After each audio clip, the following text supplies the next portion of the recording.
Okay, I'm here with Crystal Green here. She's part of the Pampered Chef, a little booth here, a little business here that's at the Butler County Fair, you know, selling their stuff and getting out brochures and stuff like that. How you doing? Thank you very much. I'm good. How are you? Not bad, not bad. So, how do you get started here in this kind of a business?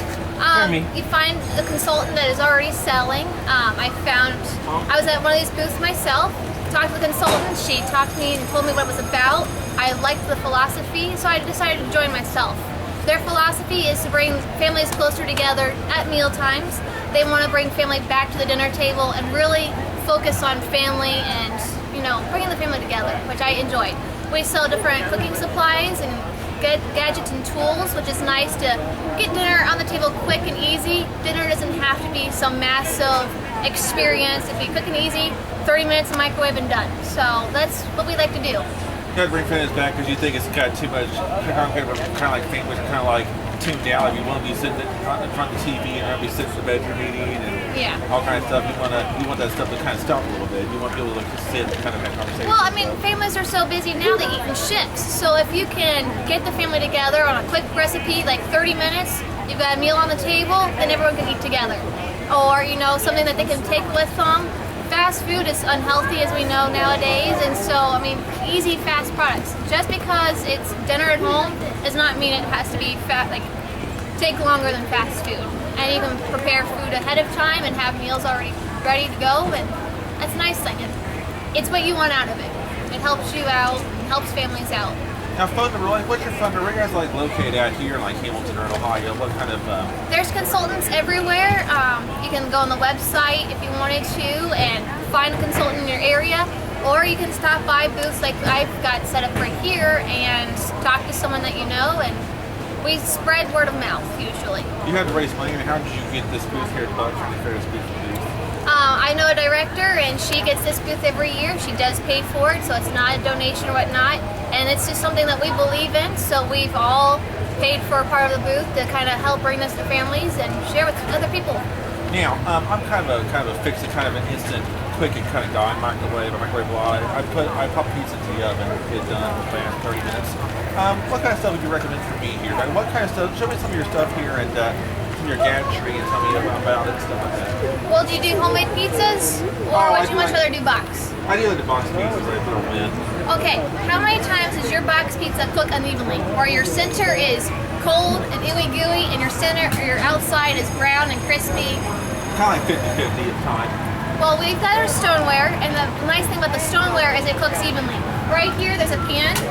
That's a piece of our stoneware. This stone, what's nice about it is after you've used it, it kind of becomes like a skillet, an iron skillet, where they become seasoned. The darker the stone is, the more non-stick it becomes. And it's great. It cooks evenly. That's what stones are for.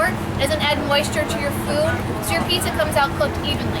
So you're not going to have that gooey cold center and the brown crispy edges anymore. If you're an entertainer, this is a great little tool right here. It's got a place for your dip.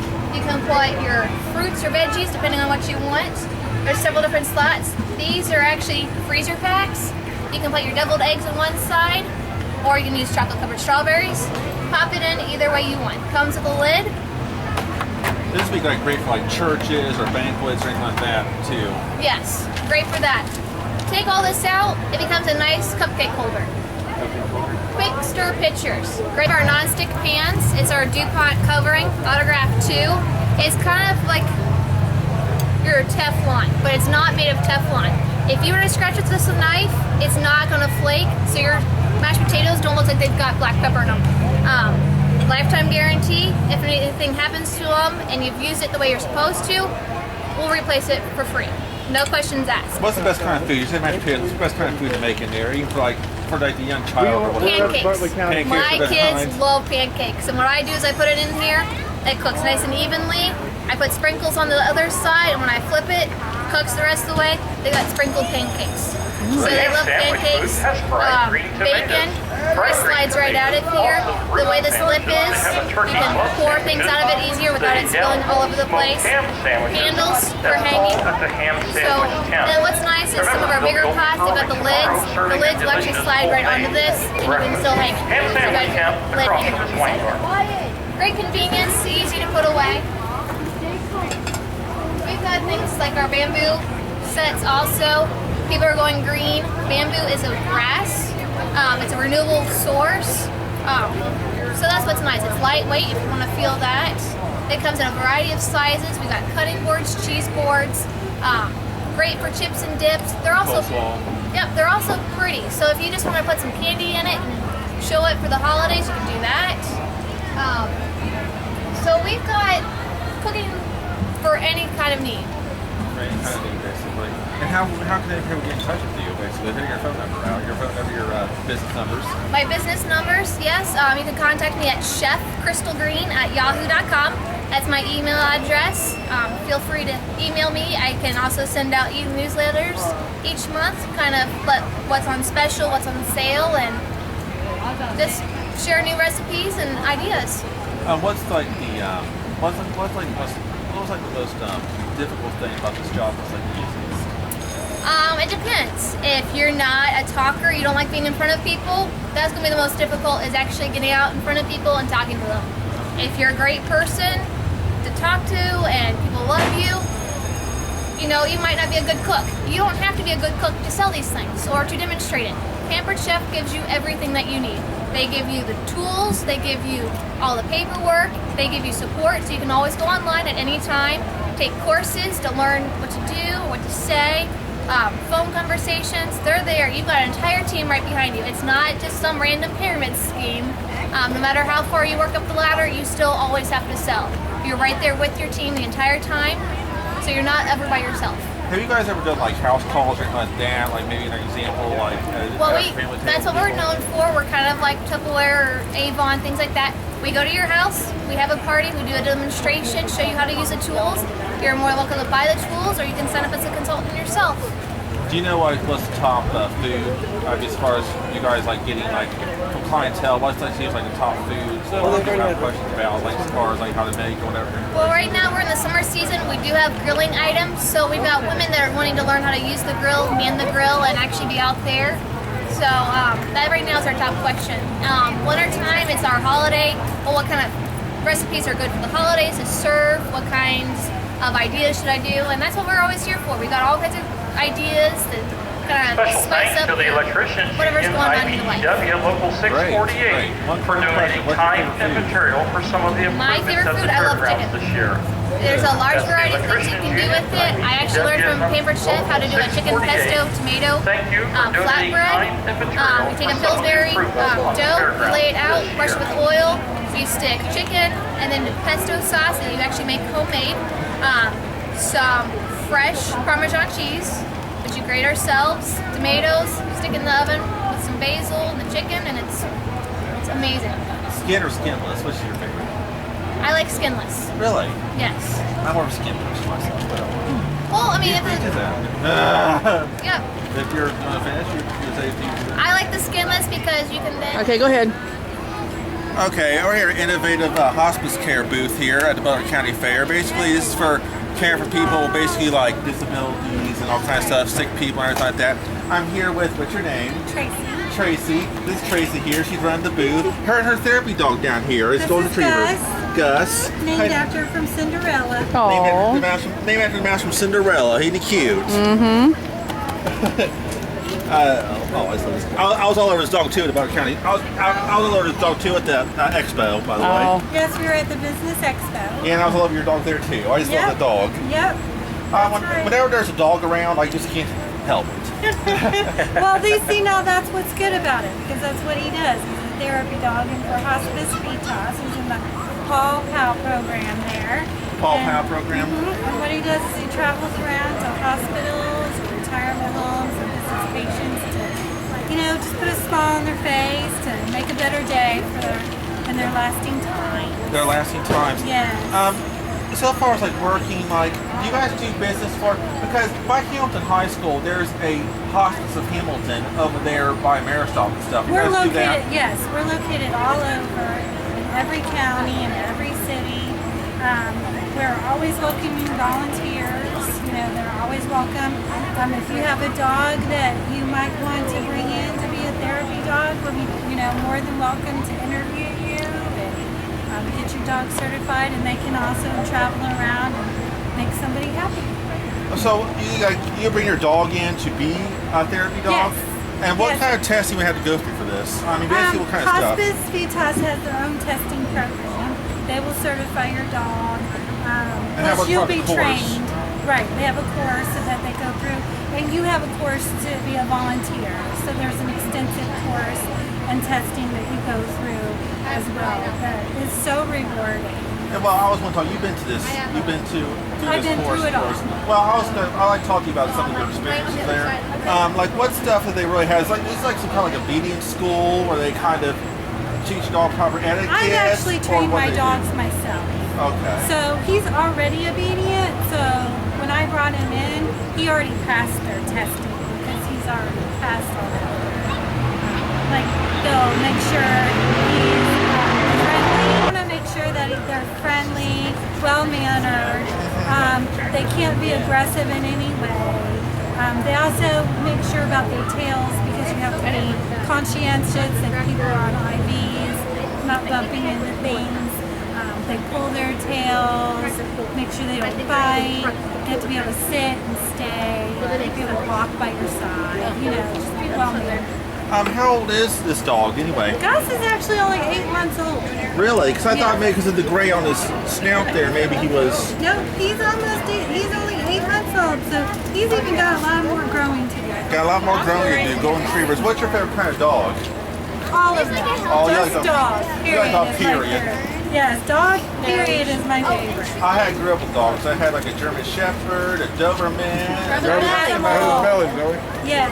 I have 5 dogs. Oh. He likes that, Zoe. So far as like, He likes you. as far as keeping track of here, you guys like, have they ever seen like a dog that was like really out of control at first when they was first brought? Then it was like No, trained? that's never happened because I was saying, they're like- very picky about who, You know what I'm they saying? It take was like a really out of control dog at first, and then they like shaped him up at the end. I mean, you ever do that? Never. No, never. Because they're extremely conscientious. They're very picky because you're going into a very sensitive situation. So they have to make sure that. How do you start this kind of a job, or how did you Actually, I volunteer. You volunteer. Yep. If I anyone do wants, this on my own time. if anyone wants like a dog, like wants a dog, how they could contact you, get your phone number out, like give you guys' phone numbers out, and post it on the video. What's your numbers for you guys to reach you guys? Well, that's for right here for Vitas volunteering. It's back here. Back here. The Jill Grissom, she is the director. So anybody who wants to reach out to her to become a volunteer by themselves or the dog paw pal program, she will know everything. She'll be able to discuss it with you.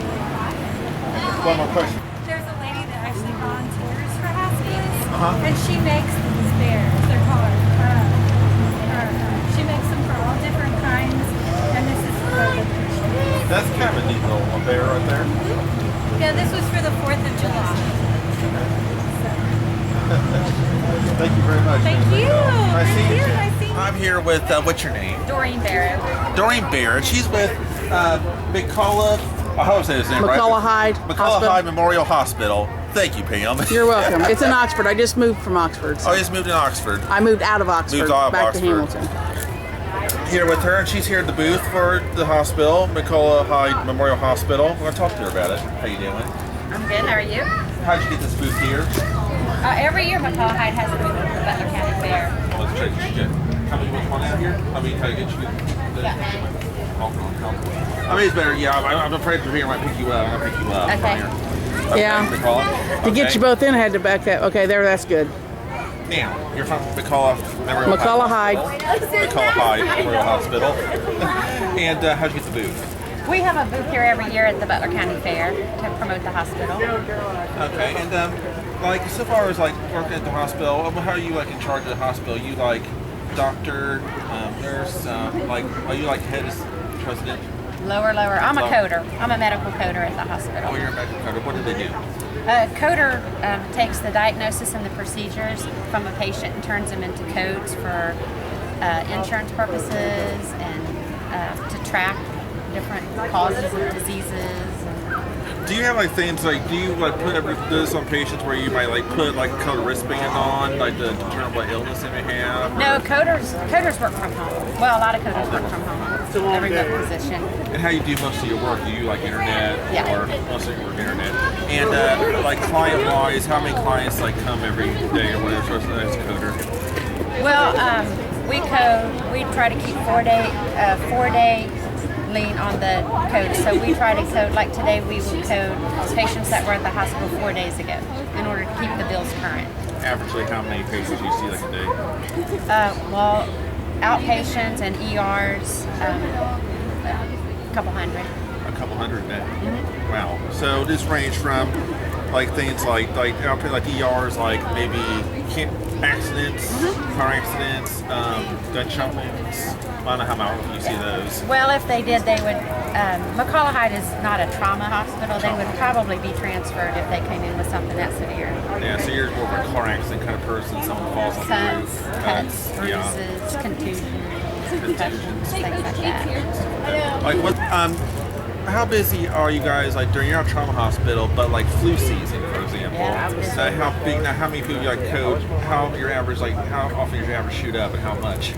Well, I'm not sure that the average would go up during flu season, but we do a lot of flu shots, preventative medicine, and since we're in Oxford, we see a lot of students because of the university there.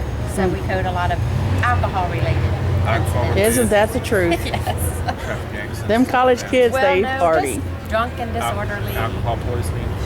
Not so much alcohol, just being drunk in public and underage maybe, and just over drinking, so they're sick, so they come, not severely, but they do bring them to the hospital if they're passed out in the middle of town. Do you have to like notify like police or anything like that for like underage drinking? Usually it's the police who bring them in. Oh, it's police who bring them in. Okay. Yeah. Well, yeah, when a guy's laying on the sidewalk passed out, it's kind of hard to miss that. And that, you'd be surprised what they do up there. Because I'm saying it was like some like underage drink was going on. Some might be afraid if they're getting sick, go to the hospital because of it being found out by law enforcement or whatever. Yeah, sometimes if their friends are afraid for them because of their situation, they bring them in and leave them there. Because, their health is more important than if they were drinking. Right. So most of your like how often do you think, how old the patients, how many are like college kids in general? Like how many college kids? Like, percentage-wise? Not just drinking, just anything. I mean, college kids, how many of your population? It's a guess. I don't know this for a fact, but I would say at least half. At least half your patients are college. Okay. So exactly, like some of your a lot of doctors up there, like some of that, a lot of doctors. Well, I work remotely, so I know some of the doctors, but I don't know them because I work from home. I don't have day-to-day contact with them. Any doctors there? I mean, you probably say, I'll say, ask you, promote somebody, but like doctors there you really just admire a lot. I mean, what brilliant doctors up there? There are doctors there that I admire, but like I said, I don't have a lot of day-to-day contact with them. Right. So basically, you fill out the information, you send it out on the internet and stuff like that, and then they handle the rest, whatever. The doctor sees the patient first. He completes the chart, the order, and puts it online. It's an electronic health record. Then I access the health record and code it. So I'm at the end, and then it goes to billing. So the doctor sees the patient before I see the chart. Before you see the chart. How often do they usually keep like patients in the hospital? Like for average, I mean, how often? I mean, how long? Because they usually, a lot of places they'll go to, like if you got like flu or something like that, usually they kind of treat things on a pretty basis. But if you go to like the hospital, a lot of places kind of send you, you're like an outpatient or you don't do okay. Now, where are you guys located at? I know you're Miami University is, I guess, pretty close to you guys at. I mean, I never seen your hospital. Where is it like located? It's on Poplar Street in Oxford. Poplar Street. Just one street off of the main road. Off of the main road. Okay, it's like Miami University, so really close. Yeah. Okay. I was going to bring this up, but you have to talk. Well, I don't think your daughter might be talking about her off camera. I was going to talk to you about your daughter won a prize here. Yep. What did she do Her dog Maddie won first place in obedience, first place in agility, second place in rally, and what'd you get in showmanship? Maddie, come. Aww. You trained this. Your daughter trained this dog here. My daughter trained that dog. She's an excellent dog trainer. And she won first place. First in obedience. Every year she gets first in obedience. Oh, every year she gets first in obedience. This dog does. Well, good dog. Now, what's your name? Her name's Maddie. Mad. And she's a collie like Lassie, basically. She's a Sheltie. A Sheltie. Does he jump? Can she jump up, Stace? She's like, I have had enough today. The dog's had enough. It's been judged a lot today. He doesn't be judged anymore. That's right. Well, for more information about McCullough Hyde Memorial Hospital, call 523-2111, area code 513. They're in Oxford, Ohio. Thank you. Good talking to you again here. The object of this game is, and these little bowls here, you got to get a ball to go into these little bowls here to win a prize. It ranges from small animals to the real big ones. How many balls you have to get for the big ones? 2 of them. Got 2 in there for the big ones. So I'm playing these games here. Balls, $5. Sir, so you got to pay him first, Jacob. $5. Okay. That yellow line right there. Yellow line? Hold on. See how you hit the back that time? Drop on the front right here. A little bit softer you get it.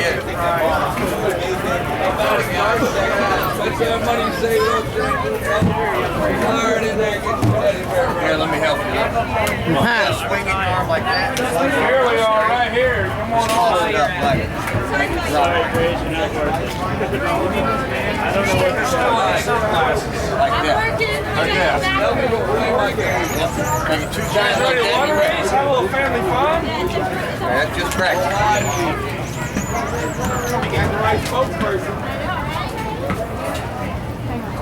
Hey, guys, show you how to win one. Here, try quick shot. Without swinging your arm. Don't swing your arm. Go straight out. Hey, sir, he's talking to you. At least listen to him. There you go. There you go. Try it again. You all done? Y'all done? I'm all done. Why, anything? No. Okay. Boy, it's so great in Butler County, or in the Butler County Fair. Of course, one highlight is the animals. You know, all the farm animals are around. You got the cows, the sheep, all the goats, and all kinds of animals run around here at the Butler County Fair. And Butler County cares much about its animals. Here's someone who does. This is, what's your name? I'm Carol Dennison. She's from the Butler County Farm Bureau. Right. Who's she? Oh, sorry. Yeah, tell me a little about your farm bureau here. You guys have been serving Butler County since 1918.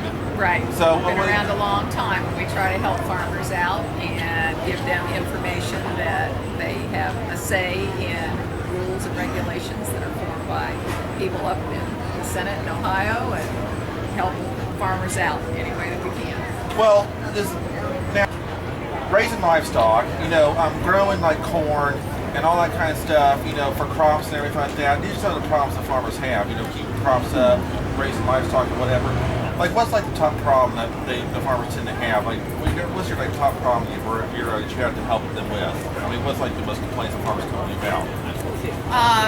Neighbors that do not farm, do not understand agricultural practices sometimes with the manure and the chemicals that have to be sprayed and put on corn, soybeans to help them grow. And they have no idea where their food comes from. And that's one of the things that some of the committees with Farm Bureau help provide information to let people know that farmers are pretty important. Even though they might create some problems if you live next door to one, but they try to be very good neighbors. How often? I mean, they had to kind of help. You had to ask for help like this, some of that. They had to keep a farm up, and you have to pay off debt and everything like that. What's basically like? How often do you see farmers with problems like with bankruptcy or breaking even as far as running the business, running the farm? I mean, how often do you? Well, I think any business has its own risk to break even, and you always want to do better than that because you just can't sustain it on with the commodity prices. A lot of people hold their grain and sell it when it's high, and then the seed corn companies increase their prices, and it's just a big vicious circle. So. You picking her up pretty well? Okay, you're talking real well. You picking her up pretty good in here? Mm-hmm. No, you're talking fine. So she's kind of standing kind of a little far away. So It's got a good microphone on it. good. Okay. I just want to talk to you. So far as like animal wise, like what like farmers like. Do you know like what's like most animals like they know like what breed of animal do most farmers own? I mean, It depends on what we own a grain farm. We do not have any animals at all. We have other friends that strictly have dairy herds, and so those cattle have to be milked every day, morning and night, Christmas, New Year's, birthdays, anniversaries, wedding days. There's never ending unless you can get somebody to come in and kind of help. There's other people that have animals that are pretty well taken care of. They can turn them out to pasture, and beef animals that are going to be sold for the meat, whether it's sheep or goats. You know, there's just every farm is a little bit different, and everybody tries to graze a little bit of everything, a few animals, some crops, so that they can even the playing field. Right. Well, you know, most people who are seeing video know about this or may remember this. I was wanting to know about. There was like a big scare like a while back with something called mad cow disease. That's why those cows having like mad cow disease or whatever. They're afraid of spreading humans. I was wondering like.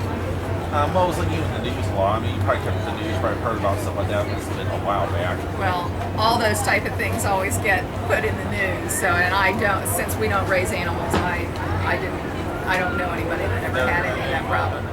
The crops are can be a big problem for somebody that's trying to grow. For instance, right now, sugar corn's coming in, and so people that are growing that for a profit, they have a very short window. So if you're a farmer, you want to diversify like anybody else, and everything has a problem. There's solutions to it. You may not like the solutions. They change the type of corn in the seed bean that you're using to make the insects go away, say, and a lot of people don't like a lot of things in their food source. They want it pure, and sometimes they just can't. What's like the biggest thing to farmers' crops? Like, is it like drought, bats? I mean, what kind of stuff do they really animals? Everything. You can get a drought. You can get too much rain, like we had Tuesday night. You know, it flooded a lot of farmland. The water just couldn't get away fast enough, and those crops the wind came along, knocked a lot of people's corn down that we're hearing from our neighbors that stopped by the tent tonight. Anything and everything could happen. You know, it's too cold, so you can't plant. You have to make sure the ground is warm. Then it's too hot, and you know there's not any rain, so it's a gamble. Right. Well, it seems like the last couple of years, I mean, that could be the biggest problem is probably climate. Considering the last couple of years, at least here in Ohio, Southwest Ohio, it either rains too much or doesn't rain at all. So it seems like we had one. And it can rain at your neighbors and not rain at your place. But then you have one extreme to the other, right. Than later in some years. So it's like the biggest problem. Well, I would say because a lot of things depend on the weather. I was going to talk to you about something. What's your favorite farm animal? We raise sheep when my kids were little. Oh. So they're smaller and easier to handle than horses and cattle like to break down fences. Well, what's that kind of? I heard one of the hardest things though is when you shave them. When you shave the sheep. Yeah. Shearing the sheep. Shearing, taking the wool off. I heard that is really, really intense. Well, you can get people that do that all the time if you have a big enough herd, or you just learn to do it yourself. Shearing sheep. Now, so far as they're really nice and things and care for and really docile animals. I mean, how hard it is really to shear a sheep? I heard you could put the sweat. I've never done it. I just watched. You just watched? My husband and son took care of that. So we didn't have very many. Oh, you have very many, so it wasn't just 2 or 3 babies. You went until you want to take a big herd. No, absolutely not. So, well, as far as get in touch with you, as far as what's your guys' number, so people get in touch with you, how to get in touch with you about problems they might have? Well, I'd say it's through Butler County Farm Bureau. Butler County Farm Bureau. Right. We have an office, and you can contact. And we have all kinds of farmers that are members. Some of them grow crops, some of them have animals, and others aren't even associated with farming. They